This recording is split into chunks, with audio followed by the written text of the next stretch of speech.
just because I've been doing this for 2 years doesn't mean that I'm still not learning something new every day, you know. And it could be something small, like I shouldn't be trading at a high rate, you know, or I should be trading in specific margins in order to be compliant with things like tax and so on and so forth.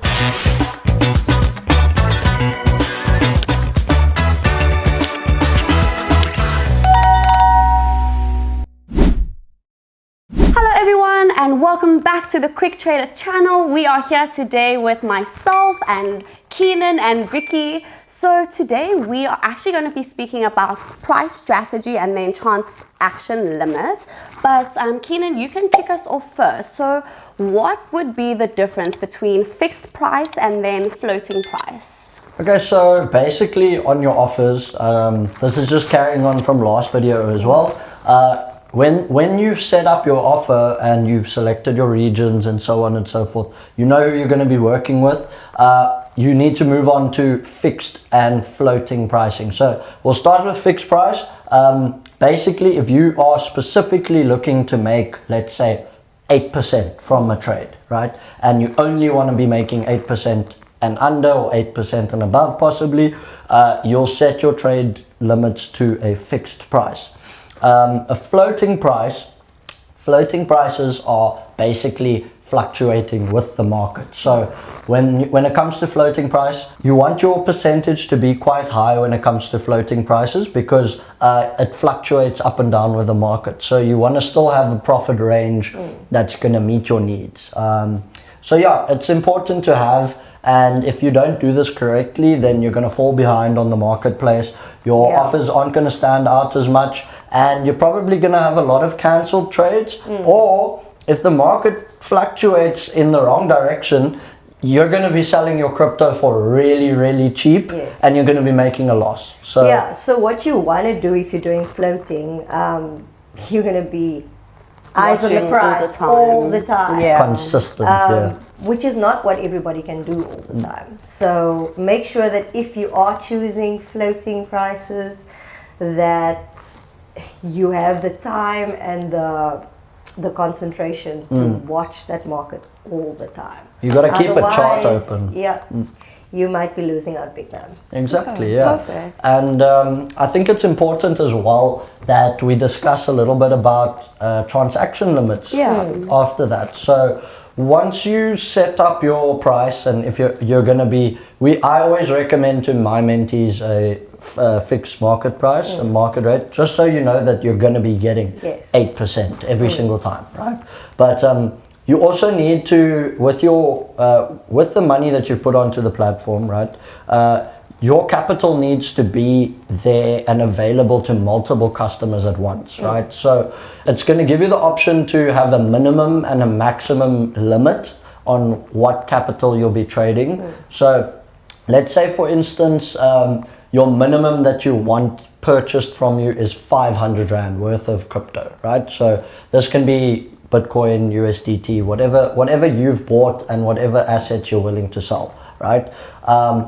You need to have those limits in a range that's still going to benefit you later down the line, right? So sorry, basically, like if I've got 5,000 Rand in terms of my currency, I'm going to put my offer from say 500 then to 25 would be my offer limit, so that I at least know that I've got that extra additional amount on my account.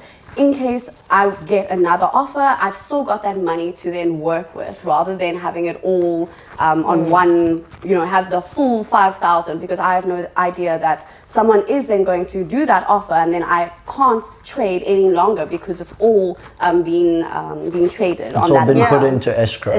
Like we said in a previous video, once someone bites onto that offer, and you accept that offer, your money will go into escrow. Nobody can touch it, not the buyer nor the seller. And if you don't have extra funds available, you're like a bit stuck. would say, that extra 2.5 to do another trade, you're kind of stuck. Yeah, you're limiting yourself, you know. Definitely. So you want to have that space to also, let's say somebody locks the escrow, right? You're going to be sitting there for quite a while. That's when things like disputes happen, and you start you need to speak to a moderator, and that can be time consuming. Exactly. So you obviously set that time limit, and in that time limit, after let's say 20 to 30 minutes, your crypto will come out of escrow and back into your wallet. But it's important to have everything in line beforehand. So I totally agree with you. You need to know that you can still sell to other clients at the same time, because otherwise you're wasting your own time, you're wasting your own effort, and it's a bit stressful as well. It's a bit you stressful, want yeah. to keep going. You don't want to just have the situation where now you actually have to stop because you have no currency to trade. Because now you put all your eggs in one basket. Yeah, that's exactly That it. never works. No. Yeah, that always makes issues. And yeah, it's just, I think, important to have a good quantity of crypto available. So I've always I've said this in one of my first few sessions of filming, is having all your eggs in one basket, as you say, it's good. Like you can still do trades that way, but it's not how do I say it? It's not recommended, because you're just going to tie yourself up the whole time. And Especially if it's a large amount as well. yeah, starting out, and if it's a large amount of money, So imagine you've got like 10k now, and then suddenly that's all in escrow. Then you still, you're stuck, because then you can't actually carry on with that, because 10k is a lot of money.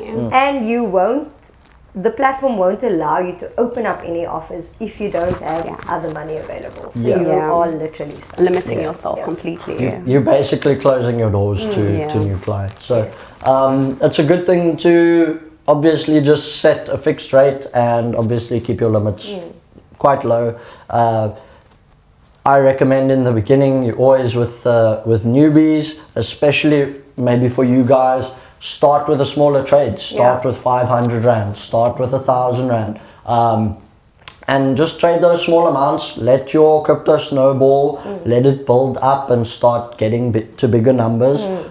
Like you'd mentioned in our interview earlier, it's important to have a good client that you're building slowly with.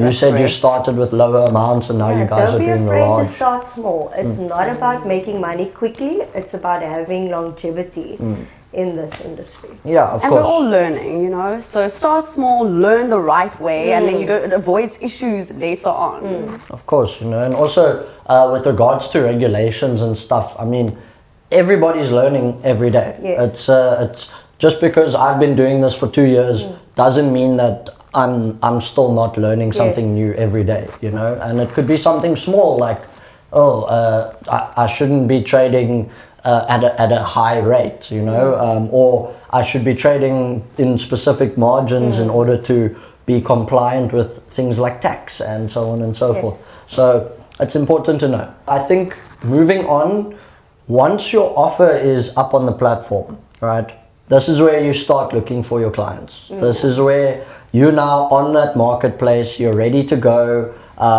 So I'd like to ask you, Vicky, what do you do with regards to your offers being put up? I know you need to set trade terms for your clients.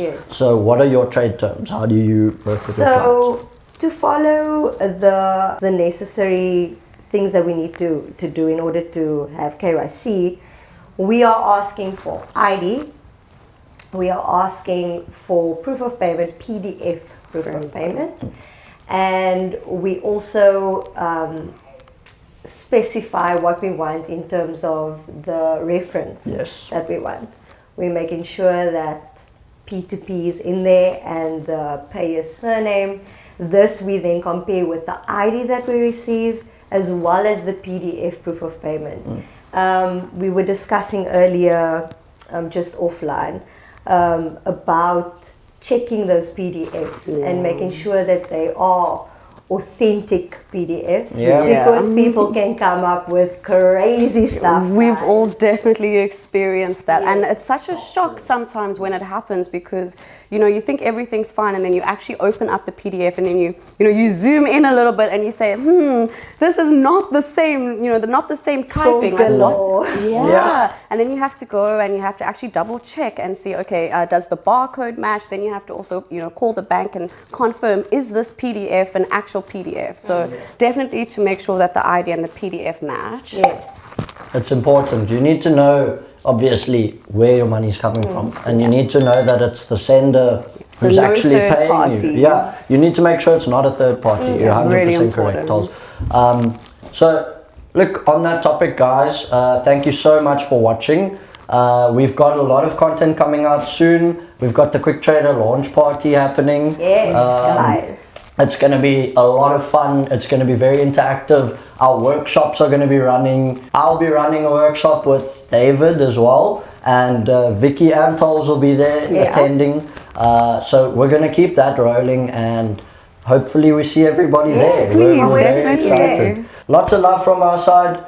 Have a wonderful day further. Thank you so much for watching the episode. Don't forget to like, subscribe, comment, and hit that bell icon. We're still on X, Instagram, YouTube, TikTok. Yeah. And yeah, thank you so much, guys. Thanks, guys. See you in the next one. Bye. Bye.